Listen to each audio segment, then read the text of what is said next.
Judas Iscariot, went to the chief priests and said, "What will you give me if I deliver him to you?" And they paid him 30 pieces of silver. And from that moment, he sought an opportunity to betray him.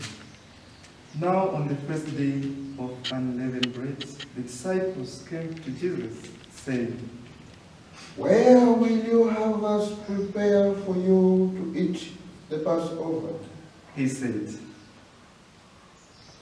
"Go into the city to such a one, and say to him, the teacher says, my time is at hand. I will keep the Passover at your house with my disciples." And the disciples did as Jesus had directed them, and they prepared the Passover.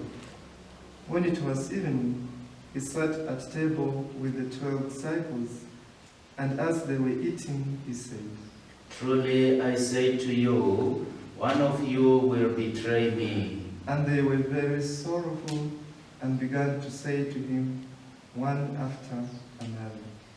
"Is it I, Lord?" He answered, "He who has dipped his hand in the dish with me will betray me. The Son of Man goes as it is written of him. But woe to that man by whom the Son of Man is betrayed. It would have been better for that man if he had not been born." Judas, who betrayed him, said, "Is it I, Master?" He said to him. "You have said so." Now as they were eating, Jesus took bread and blessed and broke it and gave it to the disciples and said, "Take, eat, this is my body." And he took a chalice, and when he had given thanks, he gave it to them, saying, "Drink of it, all of you, for this is my blood of the covenant, which is poured out for many for the forgiveness of sins. I tell you, I shall not drink again of this fruit of the vine until that day when I drink it new with you in my Father's kingdom." And when they had sung a hymn, they went out to the Mount of Olives. Then Jesus said to them, "You will all fall away because of me this night. For it is written, I will strike the shepherd, and the sheep of the flock will be scattered. But after I am raised up, I will go before you to Galilee." Peter declared to him, Though they all fall away because of you, I will never fall away.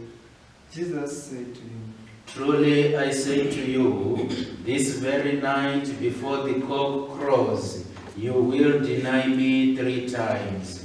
Peter said to him, Even if I must die with you, I will not deny you. and so said all the disciples. Then Jesus went with them to a place called Gethsemane, and he said to his disciples, Sit here while I go over there and pray." And taking with him Peter and the 2 sons of Zebedee, he began to be sorrowful and troubled. Then he said to them, "My soul is very sorrowful, even to death. Remain here and watch with me." And going a little further, he fell on his face and prayed, "My Father, if it be possible, let this chalice pass from me. Nevertheless, not as I will, but as you will." And he came to the disciples and found them sleeping. And he said to Peter, "So could you not watch with me 1 hour?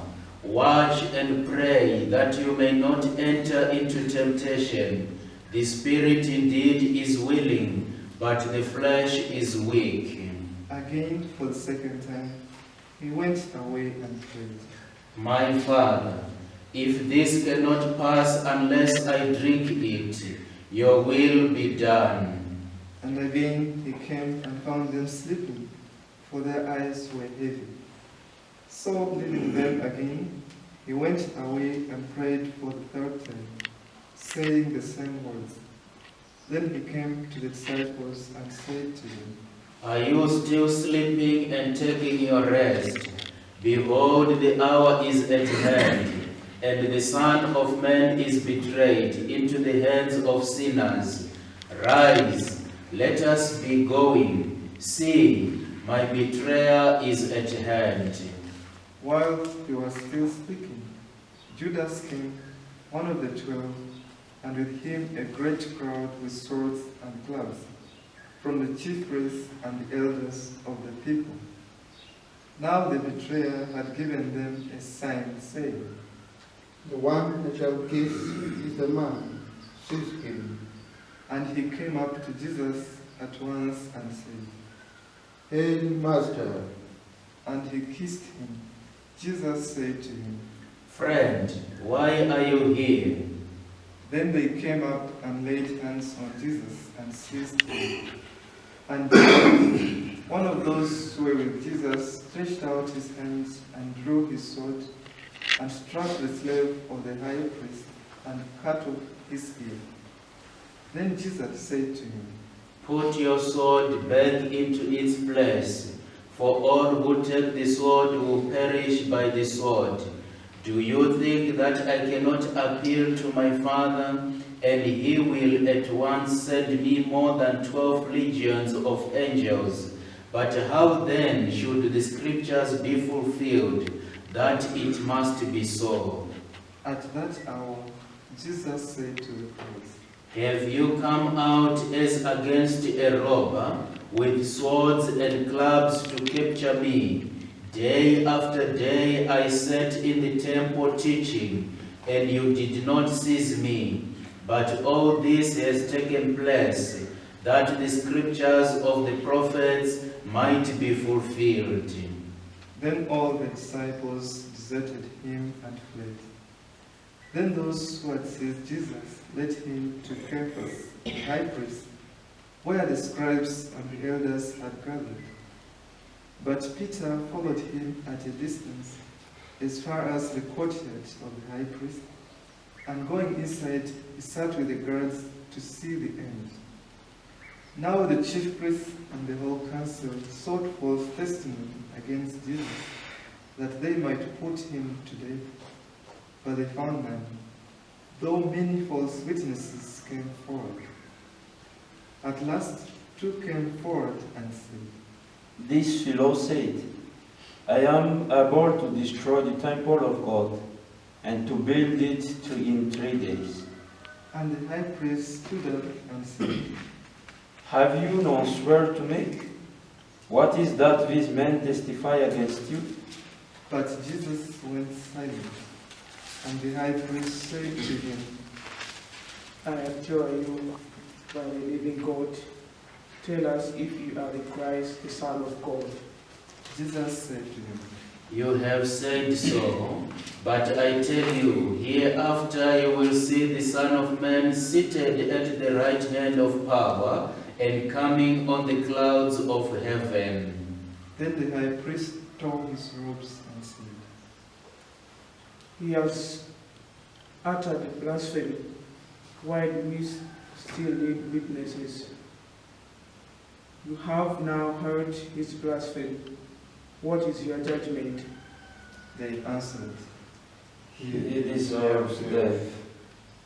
Then they spat in his face and struck him, and some slapped him, saying, Prophesy to us, you Christ. Who is it that struck you? Now Peter was sitting outside in the courtyard, and a maid came up to him and said, You also were with Jesus the Galilean. But he denied it before them all, saying, I don't know that you mean. And when he went out to the porch, another maid saw him, and she said to the bystanders, This man was with Jesus of Nazareth. and again he denied it with an oath. I don't know the man. After a little while, the bystanders came up and said to Peter, Certainly you are also one of them. person betrays you. Then he began to invoke a curse on himself and to swear. I don't know the man. And immediately the cock crowed. And Peter remembered the saying of Jesus, "Before the cock crows, you will deny me 3 times." And he went out and wept bitterly. When morning came, all the chief priests and the elders of the people took counsel against Jesus to put him to death. And they bound him and led him away and delivered him to Pilate the governor. When Judas, his betrayer, saw that he was condemned, he repented and brought back the 30 pieces of silver to the chief priests and the elders, saying, I have sinned in betraying innocent blood. they said, What is done to us, see to it yourself. and throwing down the pieces of silver in the temple, he departed. And he went and hanged himself. But the chief priests, taking the pieces of silver, said, It is not lawful to put them into the treasury, since they are blood money. So they took counsel and bought with them the potter's field to bury strangers in. Therefore, that field has been called the field of blood to this day. Then was fulfilled what had been